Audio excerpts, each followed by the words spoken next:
Mic working then? Is the mic working? Huh? So today I'm not feeling very well, so I'm going to. You can't have this Sundar, you'll have that Sundar instead. So I'm going to just dictate from here, and he will write on the board.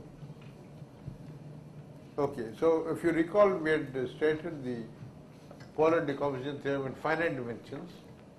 The theorem was that everything is expressible as a product of a unitary and a positive.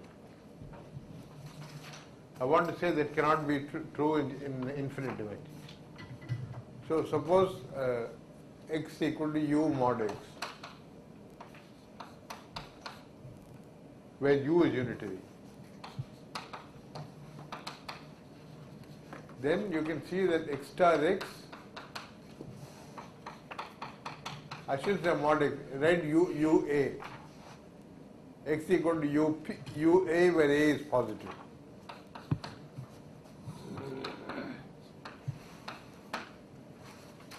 Then x star x is a squared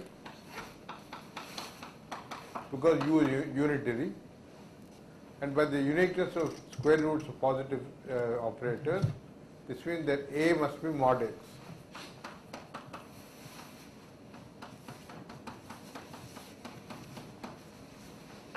Okay, so example, the standard example that manifests the features of infinite dimensions is the unilateral shift. Suppose we take x as the unilateral shift.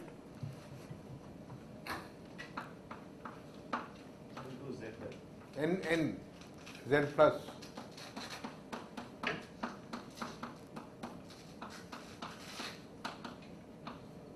en plus 1 or en minus 1? One correction I will make. I have generally been writing small letters for operators and Greek letters for vectors. So I would have written little x xi n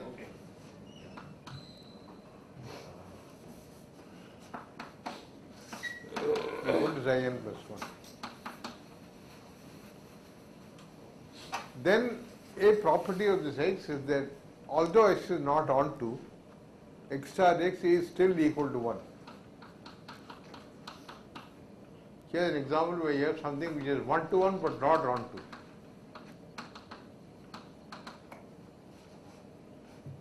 So coming back to our attempted polar decomposition, if you try to write this x as u times a, then you find that x equals ua implies u unitary implies that a equal to 1 and x equal to u.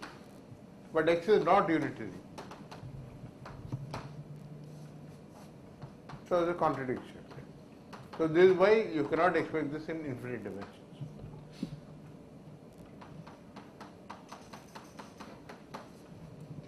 Okay, so that prompts the following proposition.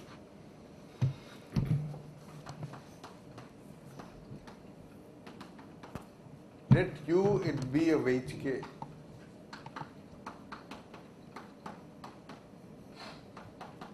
H and K are Hilbert spaces, then the following are equivalent.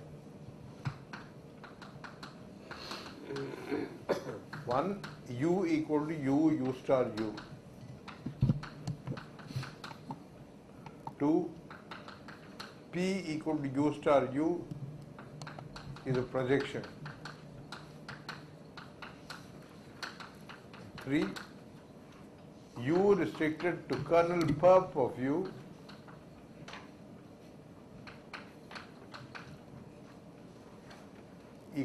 is isometric.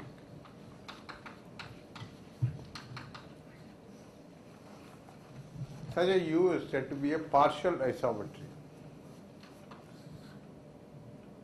Now, I leave that gap on your top right. U in BHK is said to be a partial isometry if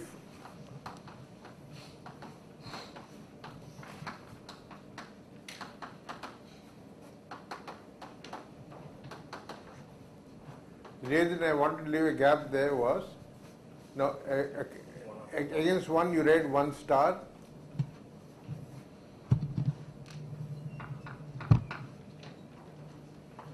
U star equal to U star U star. U star is a projection.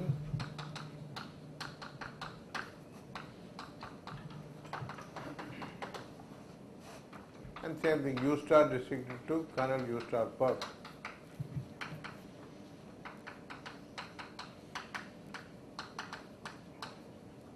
It should be clear that 1 and 1 star are equivalent.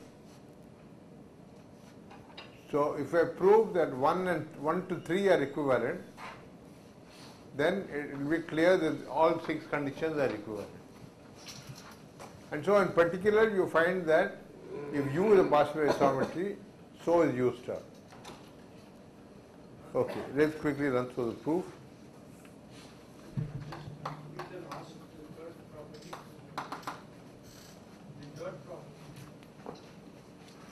U restricted to the orthogonal complement of kernel of U is an isometry.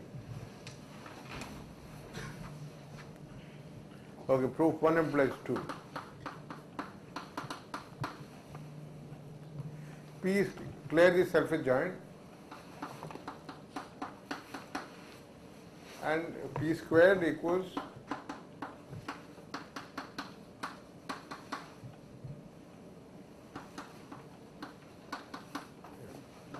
that's it.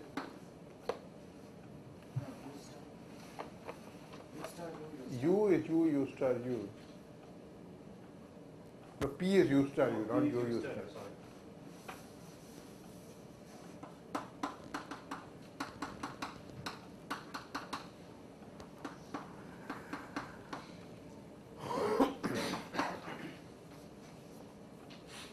Okay, 2 implies 3.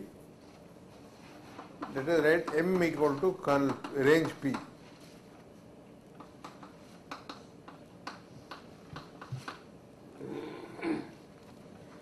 Then xi in H implies norm P xi squared equal to P xi inner product xi. Here I am using the fact that P is self-adjoint and idempotent, which is equal to U star U xi xi. No, if you write P xi, no, write P xi xi equal to P xi xi.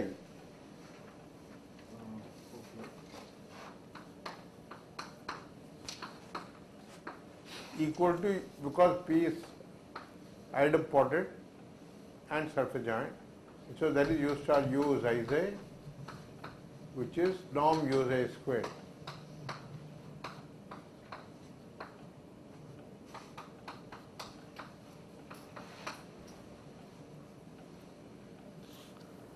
So, in particular, if U is in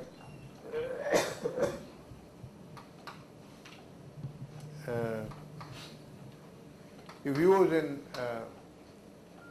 M perp, if U is in M, then norm U xi equal to norm xi. Sorry, if xi is in M. Yeah. And clearly, if xi is in M perp, P xi is 0. Oh, why? No, for any xi in H, you've shown this. If xi is in M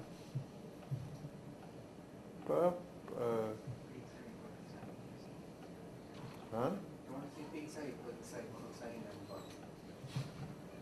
now what is a P xi equal to 0?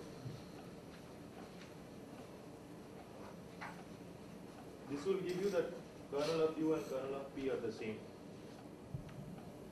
And on P, on M, norm U xi is high, and on range P perp, U xi is 0.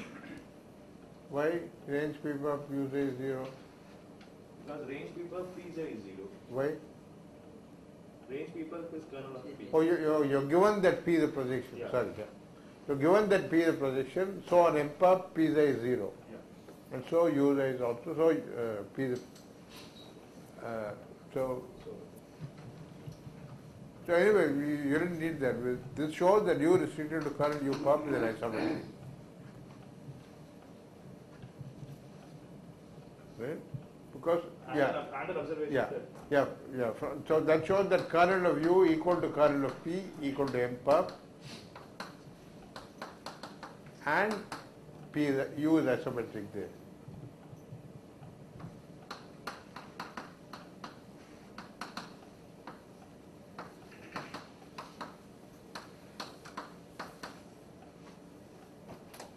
Okay.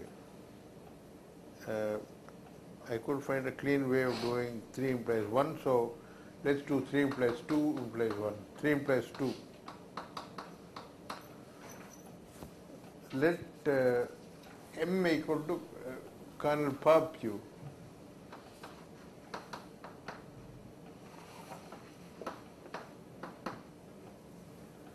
And let me employ the notation that if zeta I in H, zeta. Okay, I can't write zeta, so let's use some different notation. No, I can't write zeta, it will be like this. You don't write it like a C, you just write it like an S. Your earlier zeta was fine actually. You write it like an S, curve down, yeah, correct. So for zeta in H, we'll write zeta equals psi plus zeta, where xi is in M and eta is in M pub. The orthogonal decomposition according to N. Okay. So now if I have zeta I in H, I equal to 1, 2.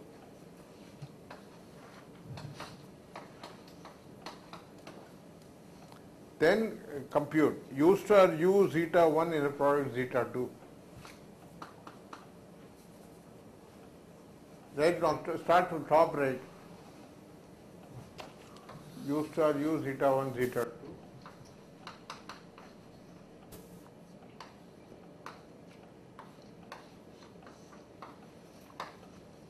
Equal to U zeta 1 U zeta 2 equal to U xi 1 U xi 2, because on M pub by definition U is 0. U of the etas are 0 because there is a kernel. So that is equal to xi 1 inner product xi 2, because you assume that U is isometric on that space,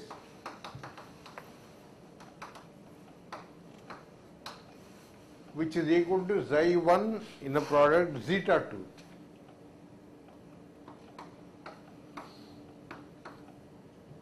Because these are orthogonal. Eta and xi are orthogonal. So this show, which is equal to P zeta 1 in a product zeta 2.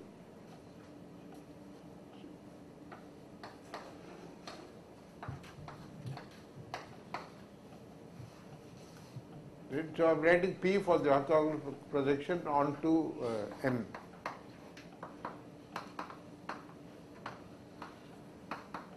So this shows that U star U equal to P.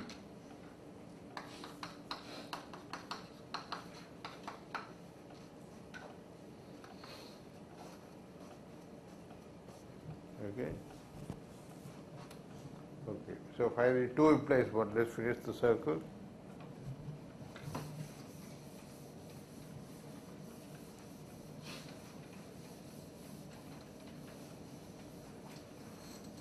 So write M equal to range of U star U.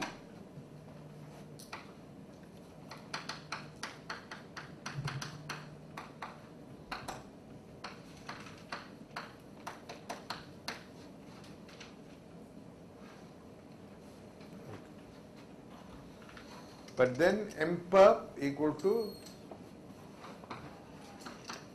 kernel of U star U. We had the statement now, kernel of range perp of x equal to kernel of x star. We had proved that the orthogonal complement of the range of an operator is the kernel of the adjoint, and u star u is self-adjoint. So this kernel of u star u equal to kernel of u.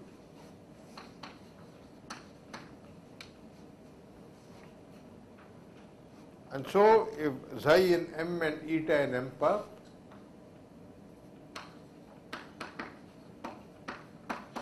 and zeta equal to psi plus zeta, then u zeta equal to see kernel of u equal to M perp, so that means u kills zeta. So this is equal to u psi. But what have we assumed? We assumed two. We assumed that u star u is the projection onto M.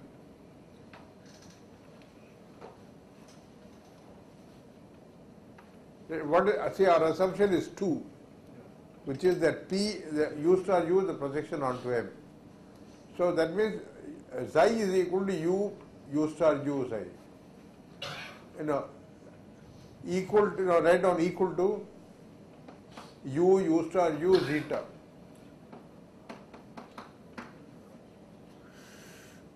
Of zeta. The orthogonal projection of zeta is psi. So indeed u equal to u star u.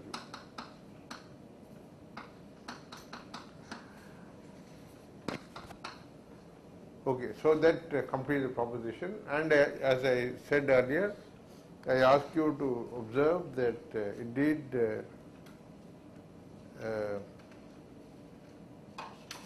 if u is a partial isomorphism, so is u star.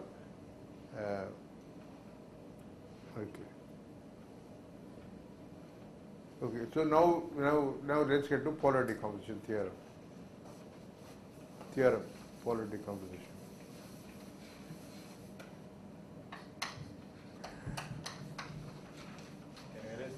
When such a thing is called, when it's like generalized inverse, you want to tell. No, it's a partial isometry. No, that's it. Yeah. The public, you want to tell the concept of generalized inverse. No, I don't want to. Okay. That is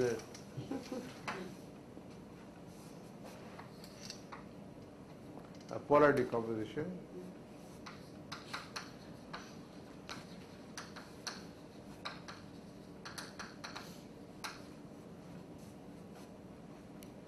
Any operator x in B of hk, any x in B of hk, B of h comma k admits a unique decomposition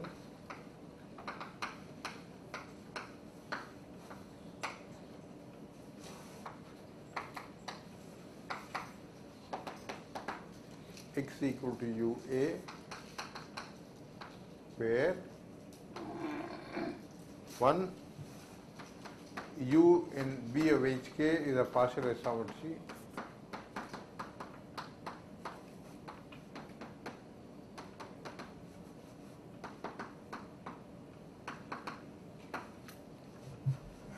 A in B of H is a positive, B of H plus is positive, and 3, kernel of x equal to kernel of u. Within bracket you write equal to kernel of A.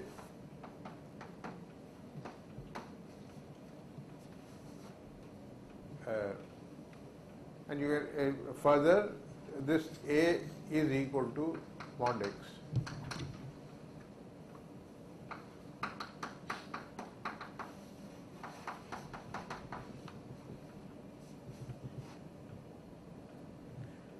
And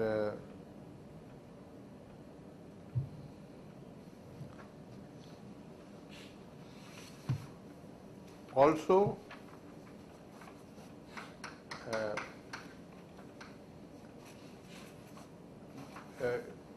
in the above notation, I am saying mod x equal to u star x.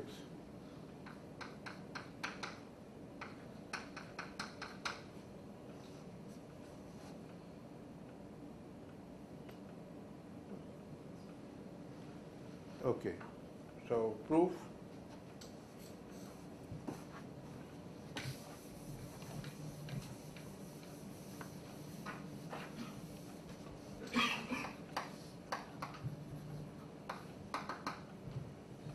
For xi eta in H, compute xi eta in H, x xi x eta equal to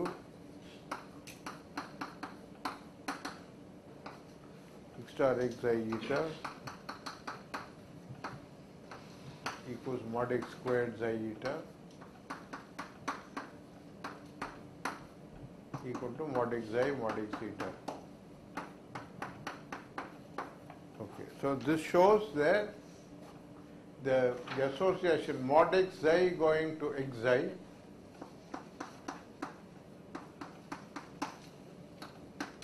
is an isometric and hence well defined. A well defined isometric map from the range of mod x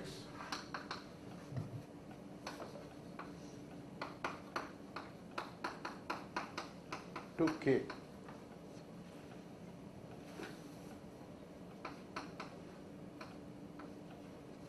Right? Is that clear?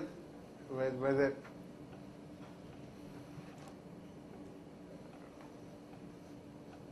right, if mod x xi equals 0 implies that x xi is 0, that is clear? Yeah. So if mod x xi is 0, then x xi is 0. And because of that KRP lemma that I mentioned last time, this means that there is a well-defined isometric map from the range of mod x into K. That looks like range x, range mod x. No? Okay. Okay. So, look at the map. So we define U to be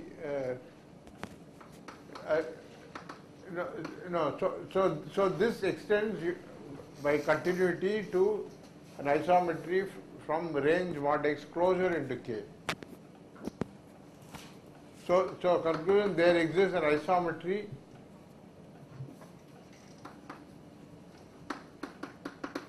there is an isometry from range mod x closer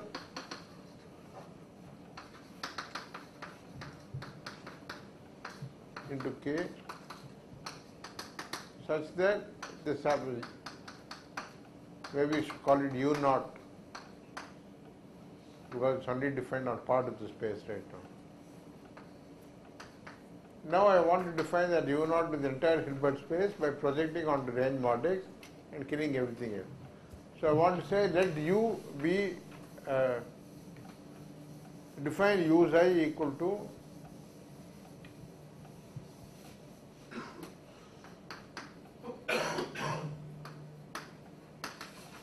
curly bracket 0 if xi is in range mod x perp and xi is bad notation. U naught eta if xi equal to mod x eta. If xi is equal to mod eta, sorry, I want to be x eta, x eta. X eta if xi equal to mod x eta.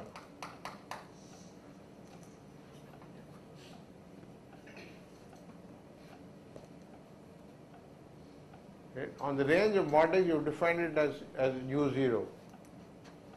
So that's what I'm saying there. Okay, maybe the notation was the same xi was led to unnecessary confusion. So it is clear that It is clear that U is a partial isometry because it is an isometry on its kernel perp.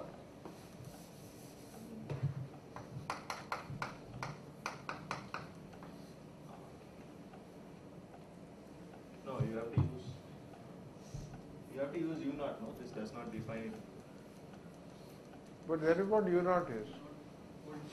U naught of mod x. Okay, write down eta. What in the last line? Yeah. No. No. There's nothing wrong with that. You just in the last line here you change xi to eta. It's extended to the closure. That's what I want That's to what say. it is. No, but I'm not defining it on everything.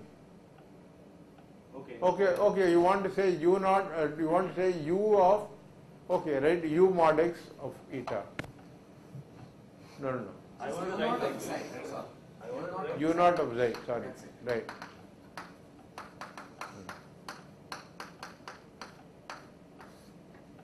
So it is clear that this operator, this U is a partial isometry because U naught was isometric and this thing is 0 on the orthogonal complement.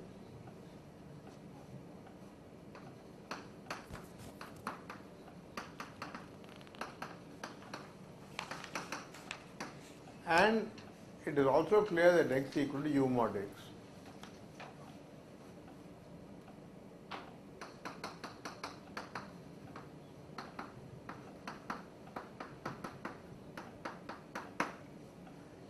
And the other statement also, the kernel of x equal kernel of U equal to kernel of mod x equal to kernel of x.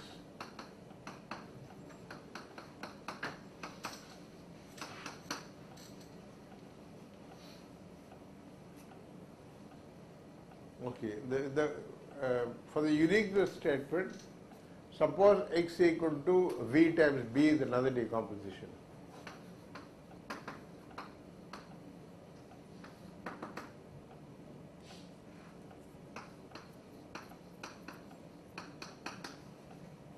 X equals V times. V times b is another decomposition. Is another such decomposition.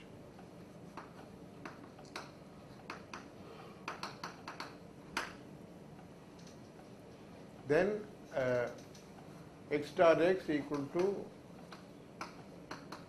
v star v b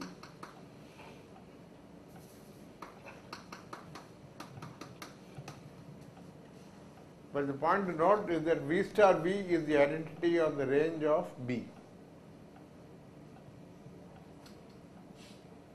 You see, the part of the hypothesis is that kernel of v and kernel of b are the same. So which means that v star v, which is the projection onto kernel perp of, okay, write down v star v equal to v star v is a projection onto kernel perp mod b, kernel perp b or kernel perp mod b, whatever, onto kernel perp b actually. Kernel perp mod b, which is equal to range b closure. Don't write mod b, just write kernel perp b.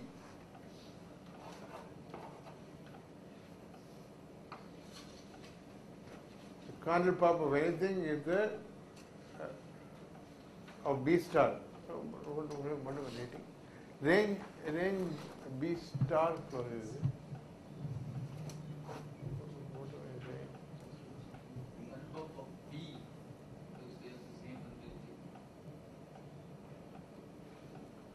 Kernel perp of v is kernel perp of the v star v is the projection onto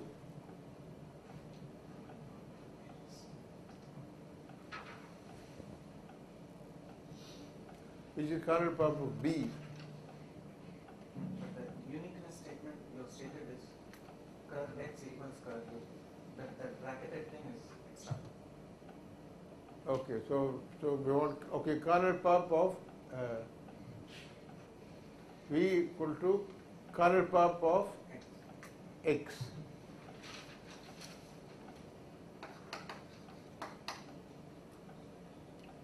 Where am I? This here.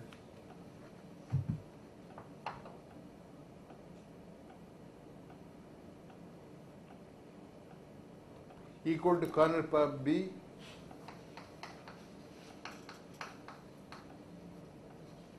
equal to range B closure,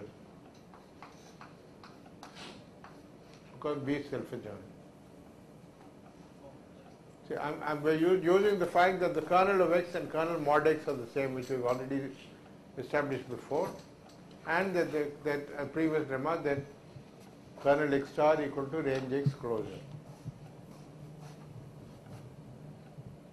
So this means, yeah, you can erase this.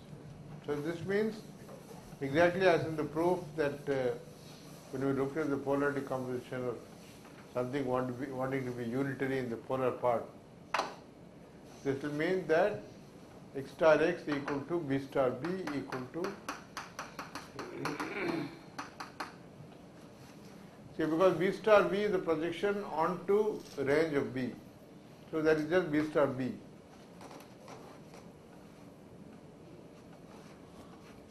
Implies B equal to mod X.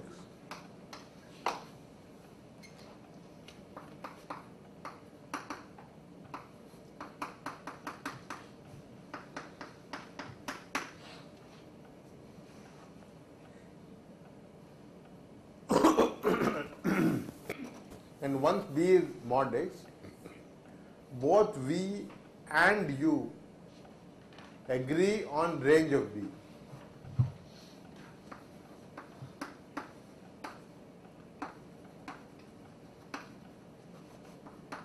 On range B,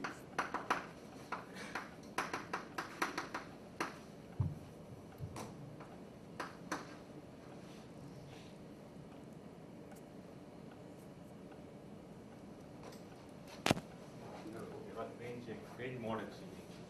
yeah, B mod X, yeah, and as well as on kernel of X.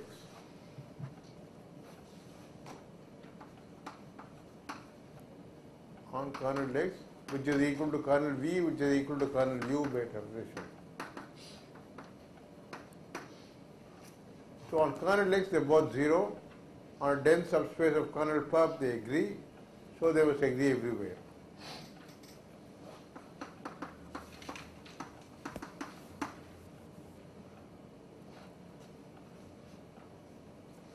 Okay, QED. Sir, I have one doubt. Yeah. Fully understood the difference between an isometry and a partial isometry. Why the external? Partial isometry means on a piece of, you please come and draw two big mutters.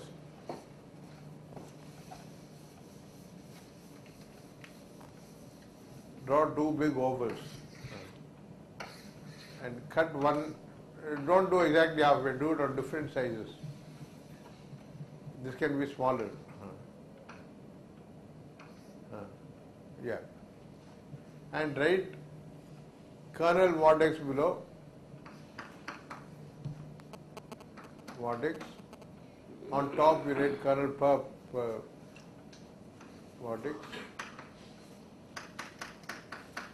And on top right you write kernel pub mod X star, which is the same as the range of X star closure. Kernel pub mod X star. Mod of X star. Mod of X. Kernel of mod X star. And draw an arrow from the top part of the egg to the top part and call it U. And bottom part to bottom part you draw a line and put 0. That is what a partial isometry does. It doesn't have to be an isometry. It is allowed to be 0 on part of the space. You can have a kernel, on the complement of the kernel it must be isometry. And so this is how you must think of the polar decomposition. Then you have this X, you factor it as this isometry on that part of the space and 0 on the other part of the space. Now actually the same thing, so just remark, you can, as an exercise, I'm not going to prove it. So from this statement, see already this U is an isometry, is a partial isometry. So I want to say X has a decomposition, so I write down X has a decomposition, X equal to UA with A positive U unitary if and only if dimension kernel mod X equals dimension kernel mod X star.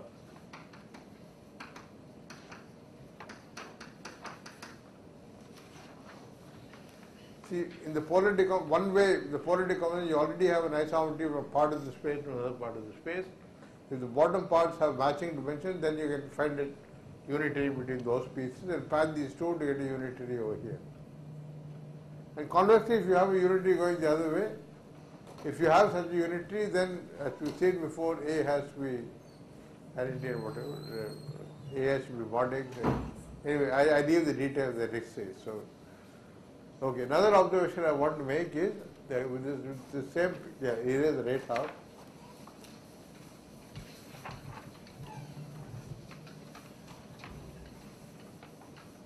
Yeah, but we'll lose uniqueness if we extend that to the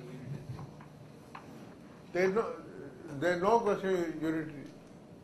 I'm saying it admits such a unitary decomposition with a unitary as a polar part only if these two are true. So I'm saying this is why the unitarity fails in general.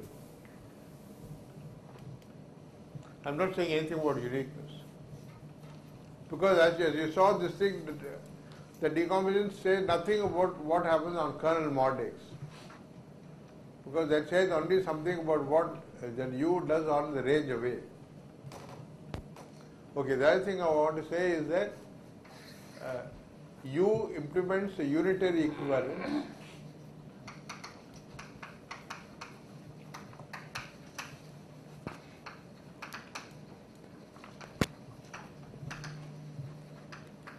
I should write U. Say U restricted to kernel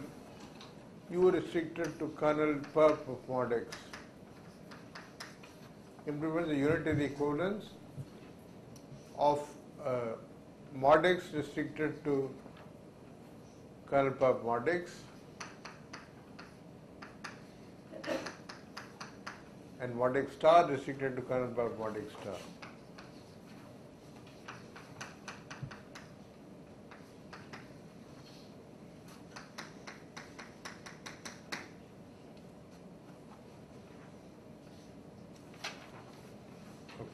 So let us call that restriction U restricted to kernel perp of mod X and let us call it W for the moment.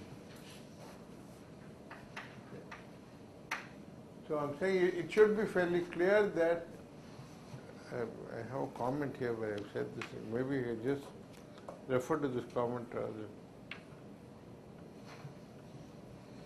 This is already in this exercise here, so I won't say this. So this is also the details are here. I'll skip the details. And as a consequence of this, one has another remark is that the polar decomposition of X star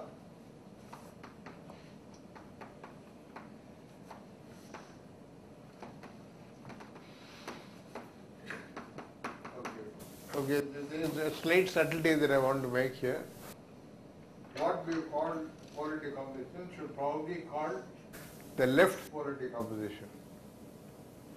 Because if you do the idiot kind of thing, you say, okay, X equal to U mod X, you want to say X star, you write as X star equal to mod X U star. That is the right polar decomposition of mod X, of X star. So for X star, if you want the left polar decomposition, I want to say it is equal to U star mod X star. Is X star equal to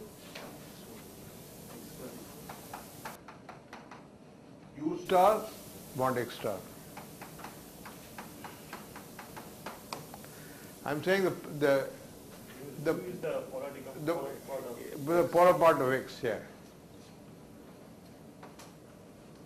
For if x equal to u mod x.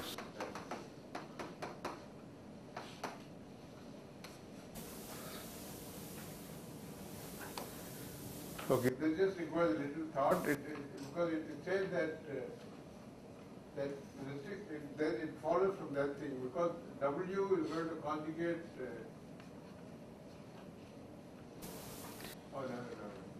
No. You know that use. Okay, another definition. Definition. So rather than writing everything, you go to that book. On the top part, you just draw an arrow to the northeast, northwest. Draw an arrow from the top thing to the northwest. Here. Yeah. Towards. Yes. Point. Yeah. Call that initial IN of u. IN of u, which is short for the initial space of u. So on top of that you write initial space of u.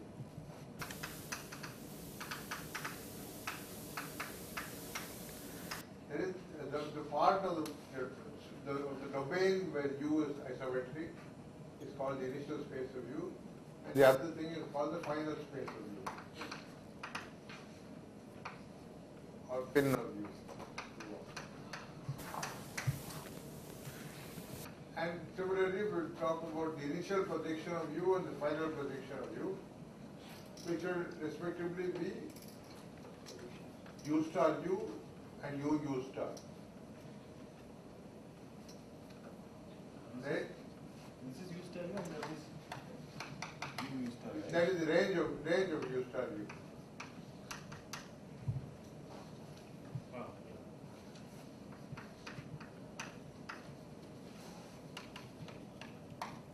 Yeah. So we'll call u star u the initial projection and so on. Okay. So let's. Now there are lots of exercises here which I want, which we'll talk about in the tutorial session tomorrow. So please come prepared for these problems. Okay. So now I want to talk about form. So the goal is to prove this thing I've been saying that. Concrete one-dimensional algebras are the same as abstract one-dimensional algebras are the same as concrete one-dimensional algebras.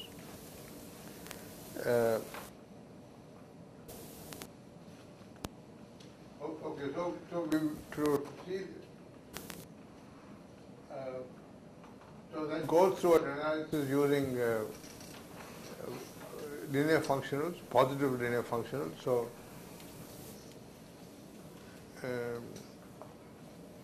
Okay, there's an exercise. I'll just read this exercise. You look at exercise 3.1 in your thing. It says that a form or a star algebra is self-adjoint. So you just write phi is a form on A. by a form you mean Where a form is a linear functional. A continuous linear functional.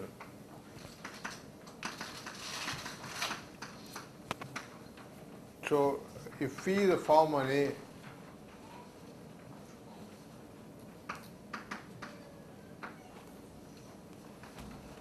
then we define phi star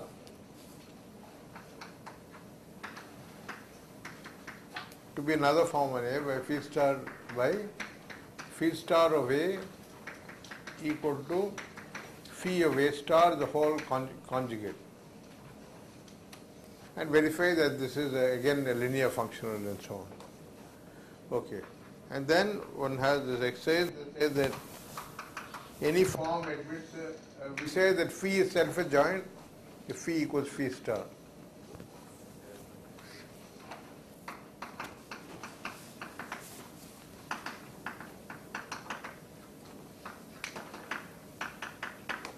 An exercise is that happens if and only if phi takes real values on self-adjoints.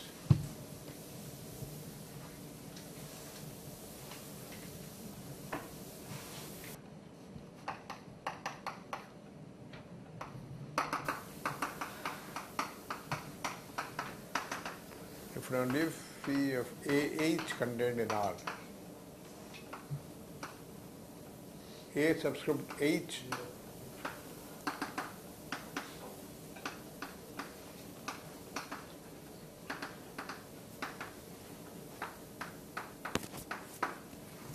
you don't write like the notation AH and A plus, is it? You want like ASA, is it? I think I've written AH for this, for A Hermitian. Okay. Oh, Phi of AH I don't know contained in R. what notation you're using, that's right. And similarly, one writes A plus for the positive things in A. Then one has a Cartesian decomposition. Everything can be, so that you don't have to write everything, it's all written in the notes. Any form can be written as phi 1 plus I phi 2 with phi I self-adjoint in a unique fashion. And blah, blah, blah. Okay, a form is positive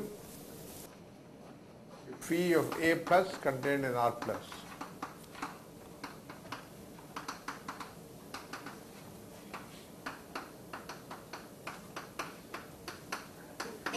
That I recall that just said that phi of x star x is positive for all x.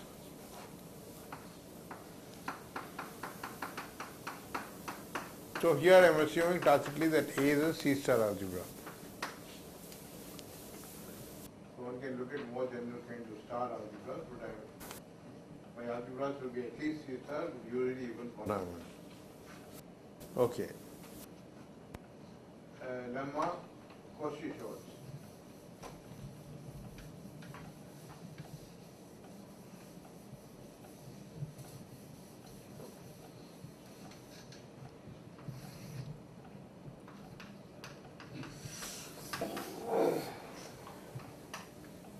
What's the spelling of No T.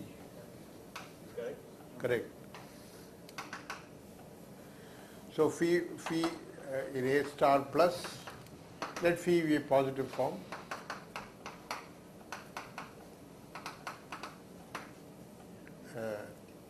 Then you write inner product xy subscript phi equal to phi of y star x defines a sesquilinear form on A.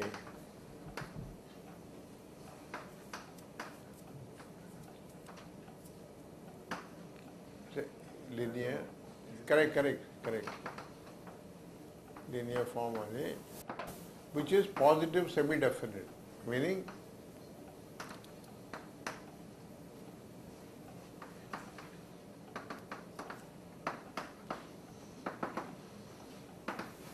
so sesquilinear just means that behaves like an inner product. It is linear the first variable, conjugate linear the second variable. Positive means that xx is always non-negative. But it is only semi-definite because xx can be 0 without x being 0. Okay. And therefore, hence, absolute phi of y star x squared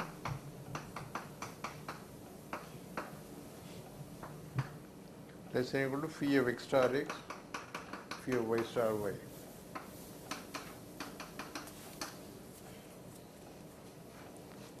So I don't know what proof you've seen of this Cauchy-Schwarz.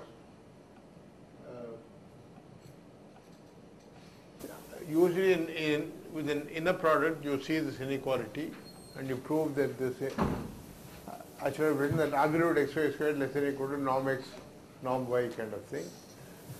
But the point is that here it is not norm, it is only semi-definite. Nevertheless, this Cauchy-Schwarz inequality is true because, so let's quickly write a proof.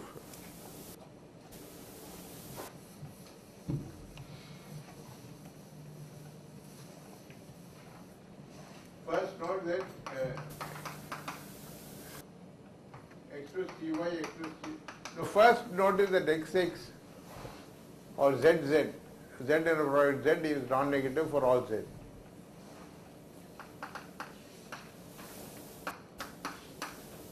Equals p of z star z. Yeah. since for all z in A. So x plus alpha y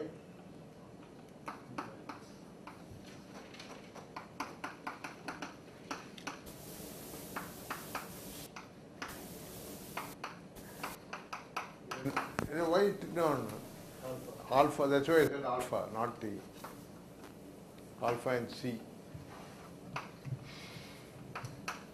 you will get alpha bar.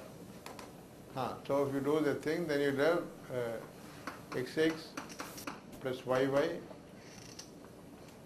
plus yy plus twice real part,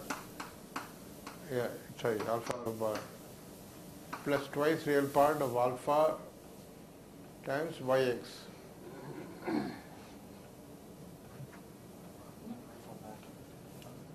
That is when it is real. What is here? No, No, it's correct. it is sesquilinear form, no? So twice real part of x product y you have. Okay. So this has to be true for all alpha complex. So by choosing alpha to be incorporating the phase factor in the complex number xy,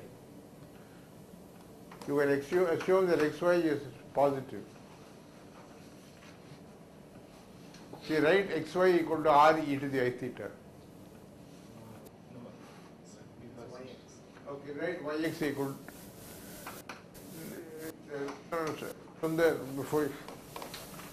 I want to first reduce to the case that you are writing, that for D real. So I say write extra product y equal to r e to the I theta. Yeah, but here alpha and yx then I will be writing alpha bar xy. Okay. You write xy. So you have alpha yx, that's all right. You write xy equal to r e to the I theta. Okay. Then I take, I write down alpha equal to t e to the minus e theta. Huh? Okay, alpha equal to t e to the I theta.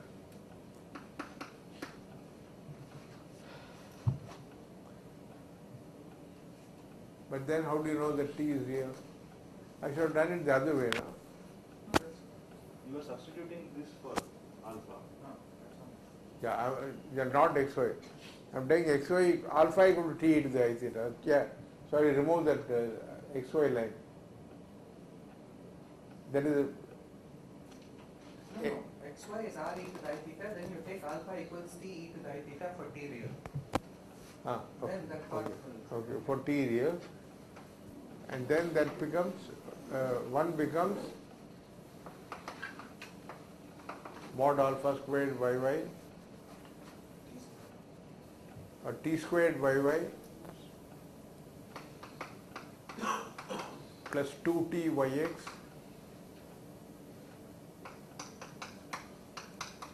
plus xx positive.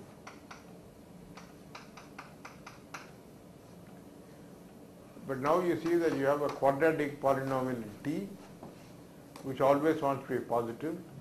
So if you look at the roots of that, No, but this is again complex. It's 2tr, not yx. 2tr. R, where r e to the I theta, that r should come in. yeah, not yx, 2tr. No, yx you are substituting as R e to the I theta. r e to the E to the I theta Minus I r. theta. and alpha is t I theta, so tr.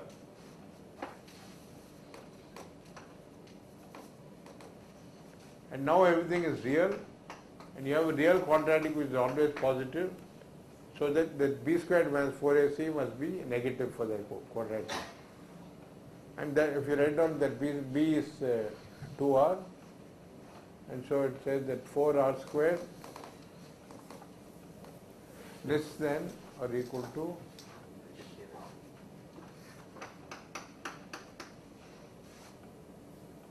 xx yy.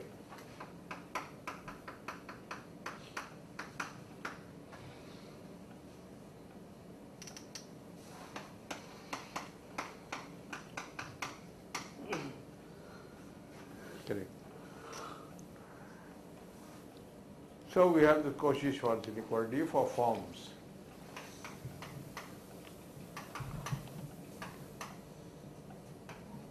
So before leaving this and going, I want to introduce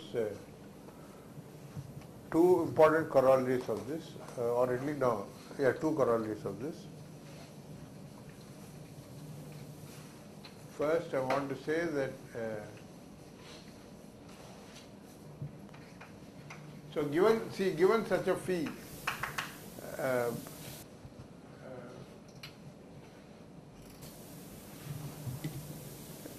sorry, before corollary, let's define the thing. Let's define, given a positive form phi, define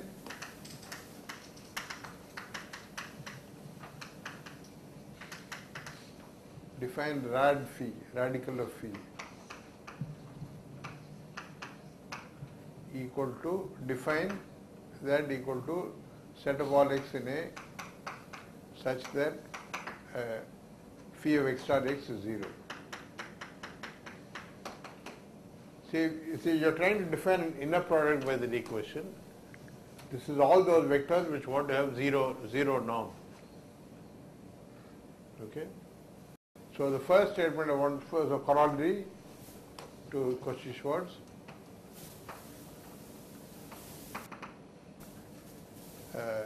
X in rad phi, if and only if phi of y star x equals 0 for all y in A.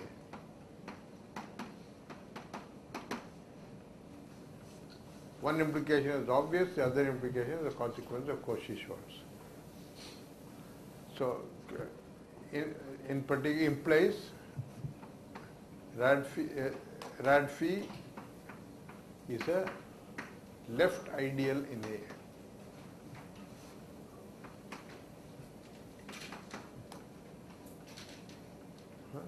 Right ideal.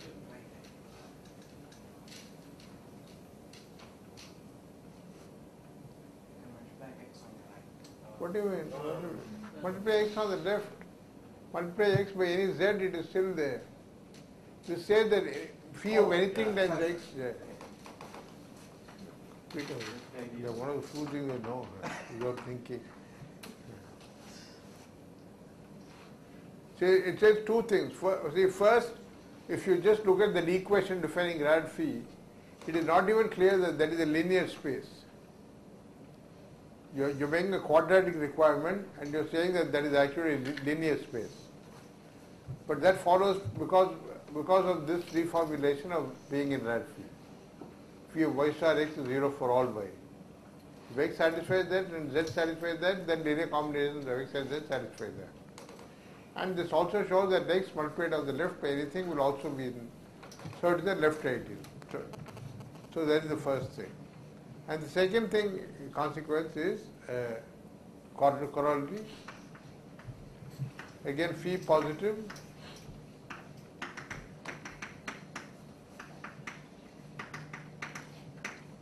Implies phi is bounded, being the bounded linear functional, and norm of phi equal to phi of 1.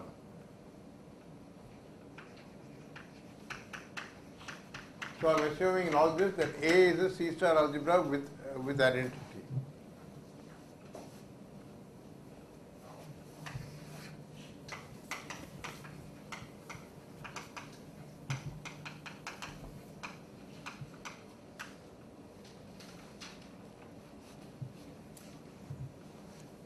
Okay, so why is phi bounded? So I apply Cauchy-Schwarz.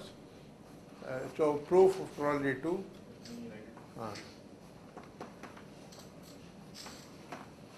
So in the Cauchy-Schwarz inequality, you put y equal to 1. So mod phi x squared less than or equal to phi of x star x times phi of 1.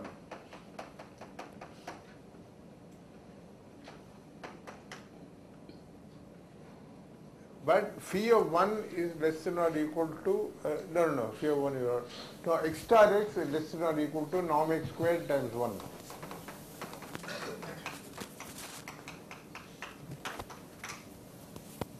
So phi being positive, then we want it to be norm x squared times phi of 1 squared. And so indeed norm phi is less than or equal to phi 1. And since norm 1 equals 1, it's clear that phi of 1 is at least as big as norm phi.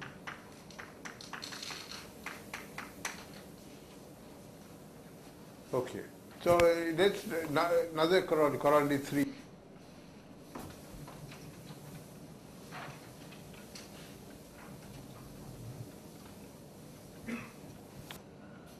Again, if phi is positive,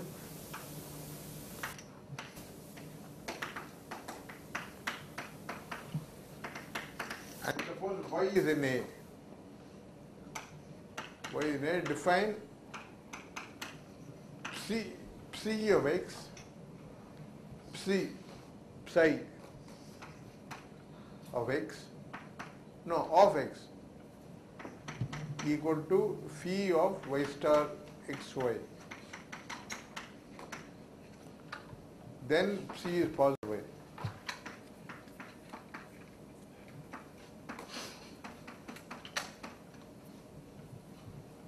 Right? This just follows from the previous statement. So psi is positive because if x is positive, y star xy is positive. And so this is clear from what we said there. Okay, so now so kind of quickly now, so the way that one proves this abstract and concrete are the same for a C star algebra is by observing various things. So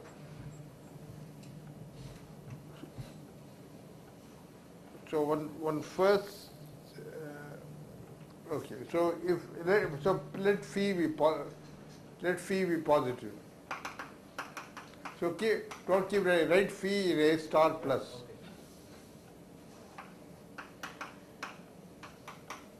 That means positive function in A star. Then the one goes through the GNS constraint. There exists a triple pi phi psi implies there exists a triple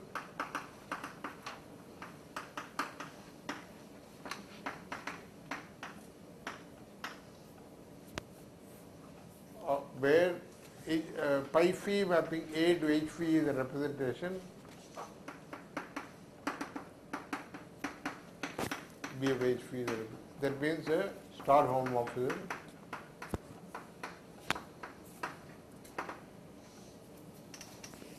And psi phi is in H phi, and phi of x equal to pi phi x, psi phi is I phi. Okay. Okay, proof? Yeah, and yeah, psi phi is a cyclic vector for the representation pi phi. Okay, so for a proof, one starts with that inner product, and one has, so we have everything in front of us. So let us write for x in A,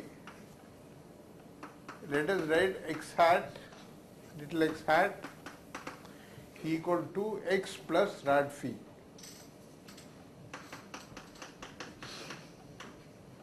As an element of A mod rad phi. Just the vector space.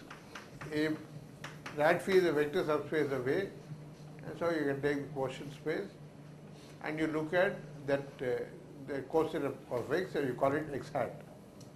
Then what this Cauchy-Schwarz inequality of the radical will say is that there exists a positive definite inner product on A mod rad phi,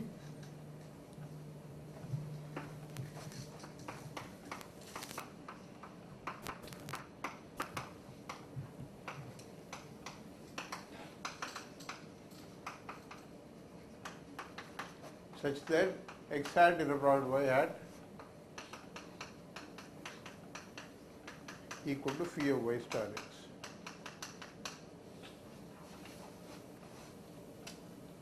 So let H phi be A mod rad phi completion.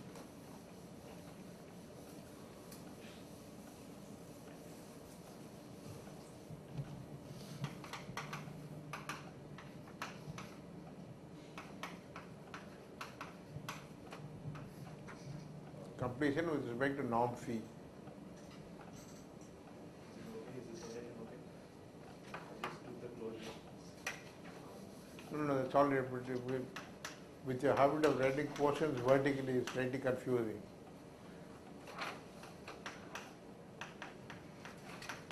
In norm phi.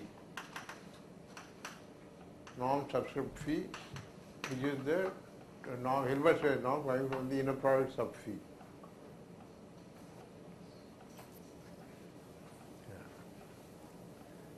Okay, and one wants to define pi phi of x of y hat equal to xy the whole hat. And one is saying that this definition makes sense because a radical of phi is a left ideal. So if you left multiply by x, it maps the quotient to itself. So, if you want to find the quotient y hat or quotient xy hat, depend only on the quotient of y. So this is well defined, and so I want to say that this. So what does this mean? This pi phi of x is a mapping from A mod rad phi to A mod rad phi.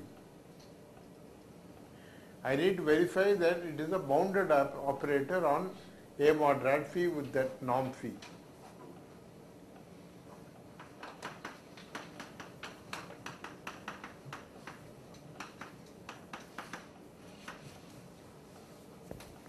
No.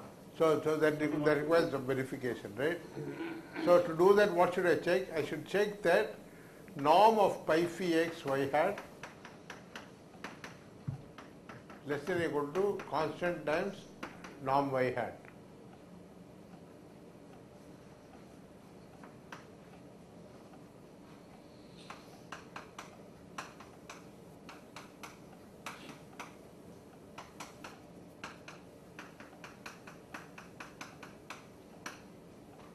By this corollary 3, that is bounded by C of y star y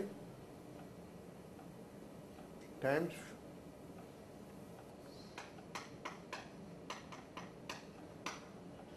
norm of x star x, which is equal to norm y hat, norm y sub phi. It should be phi, no?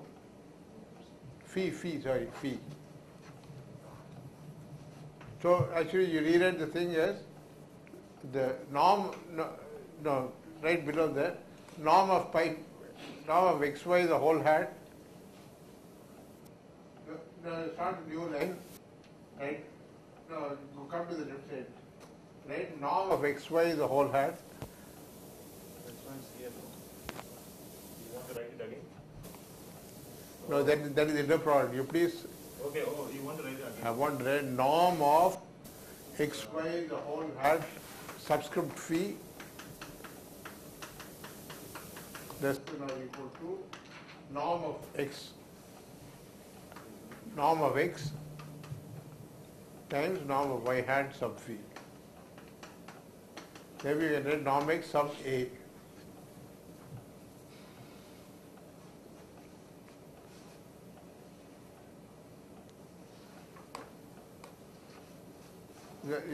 Norm x subscript a, what did you write? For x, it is the operator norm, yeah. And for this, it is the L2 norm from phi. So that is why that extends to a bounded operator on H phi, and that proves this theorem. Okay. So this is, by the way, called the Gelfand-Neumark-Siegel construction, the GNS construction for phi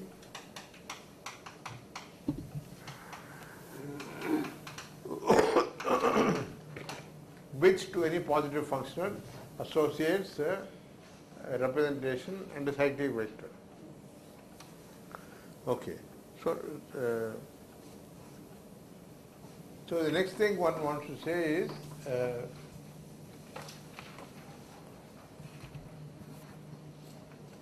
this is something that Partho also already did in this course, so I'll just recall this fact.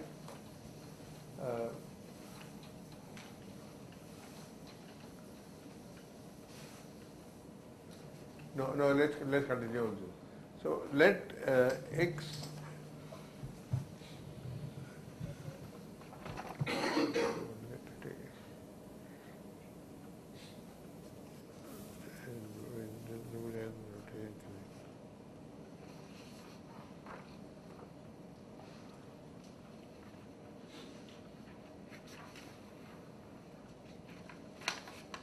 yeah.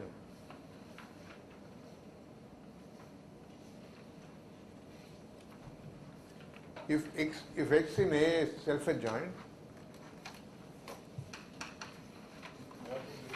x in A is self-adjoint, I want to claim that there exists a phi raised r plus such that phi of x equal to norm x.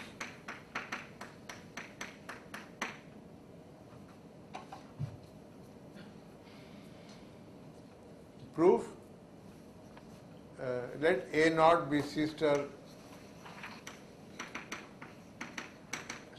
of 1 and x isomorphic to C of spectrum of x, and under the isomorphism x goes over to the identity function on sigma x. Just write I sub sigma x there. Okay, so sigma x is a compact subset of the plane. So and the function f of z equals z has a maximum attains the maximum on the spectrum. So pick a lambda in spectrum of x.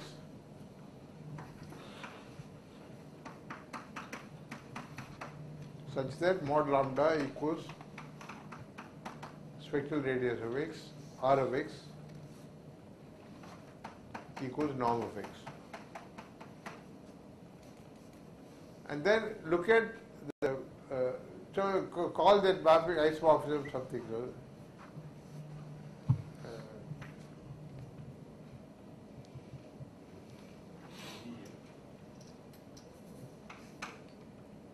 Okay, gamma for Gelfand transform. So, okay, so then I want to say, I want to look at phi defined on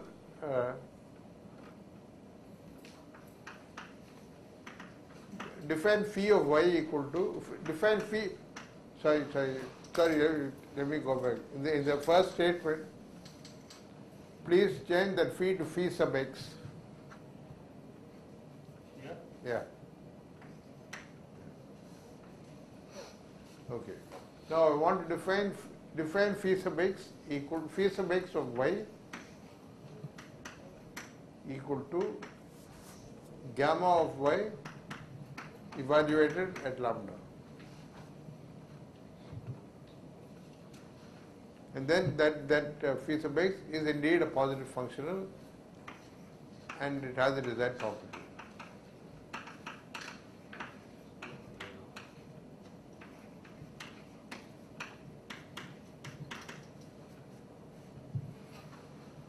Norm x.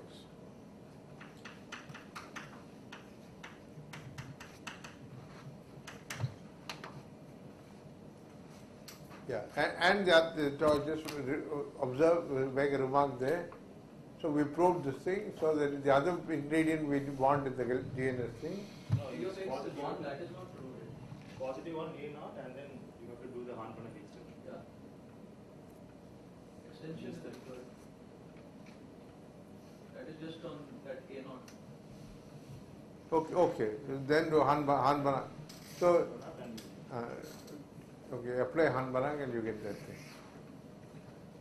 Okay. Then one wants to say that there is a the theorem that Partho mentioned for you is that if pi is any representation of A,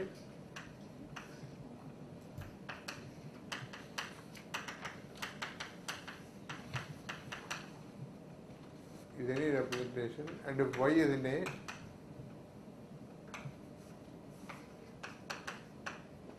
then norm of pi of y less than or equal to norm y.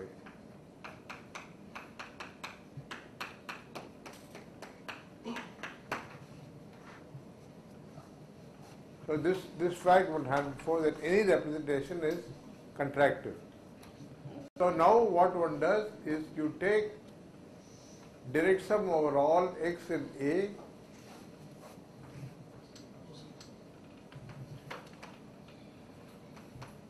H equal to direct sum over all x in A, H sub phi sub x star x.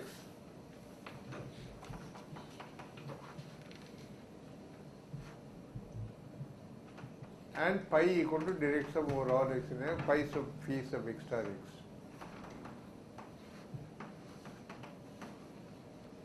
Then this pi is an isometric representation of A on B of each. Because each is a direct sum of things, each of which the norm decreasing, but at least one of them is isometric at something.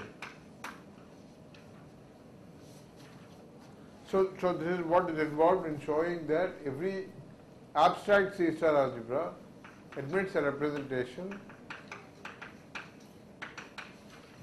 a faithful representation on Hilbert space. And further, one should also observe that if A had been separable,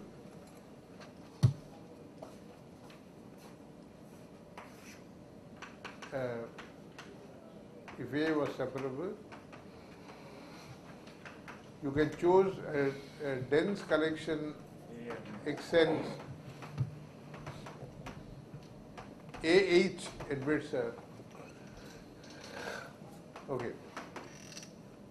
admits faithful representation on a separable Hilbert space. You just have to choose these x's carefully from a countable dense set. Okay. So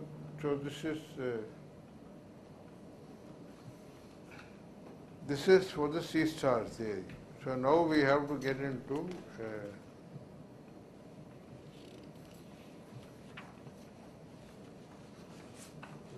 so we still have about 10 minutes now. Maybe one can get rid of some preliminaries.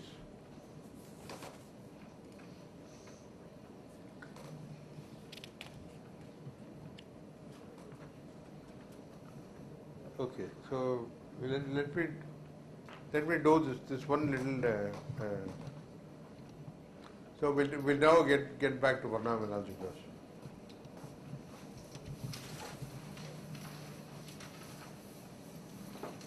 I should have said this before we do this actually. In polar decomposition, I want to say that let x in B of H have polar decomposition x equal to u mod x. Let M be a one-dimensional algebra sub M contained in B of H. One-dimensional algebra. Then x in M, if and only if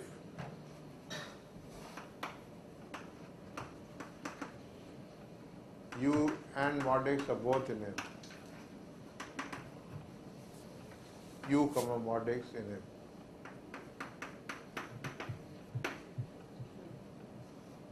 Okay, there's only one non-trivial implication. You want to show that the one-dimensional algebra is closed under polar decomposition. And this is the thing that I was making a noise about last time, that here is a canonical construction where things are preserved under Okay, so first observe that if V is any unitary, if V in M is unitary of M, V in U of M. No, it's unitary on the Hilbert space actually, not in M. If V is an unitary operator on H.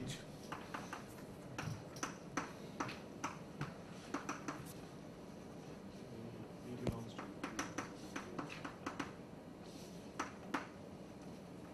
Then Vx V star,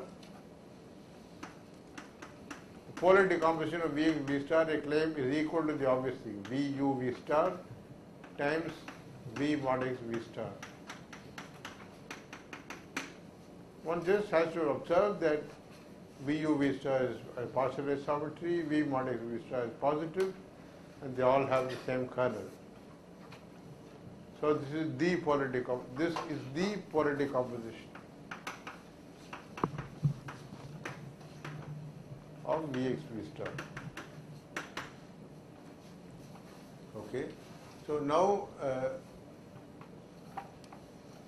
in particular, if U prime is an unitary of M prime,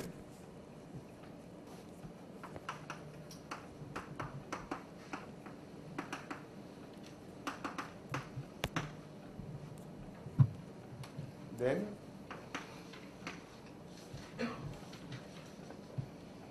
so maybe we should write the other way. U prime x U prime. Yeah, x is in M, so Yeah. x will be x. X equals U. No, start from the other end. U.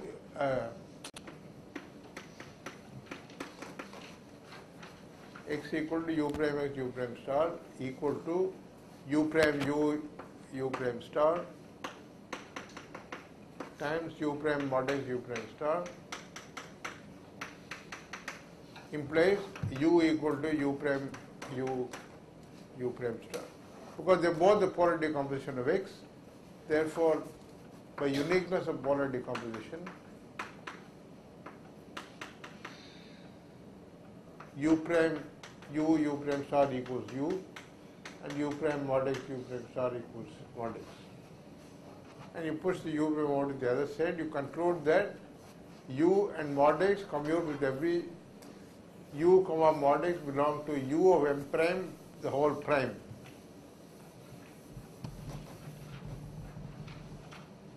U comma mod x belong to script U of M prime, the whole prime, equal to M prime. M prime, yeah.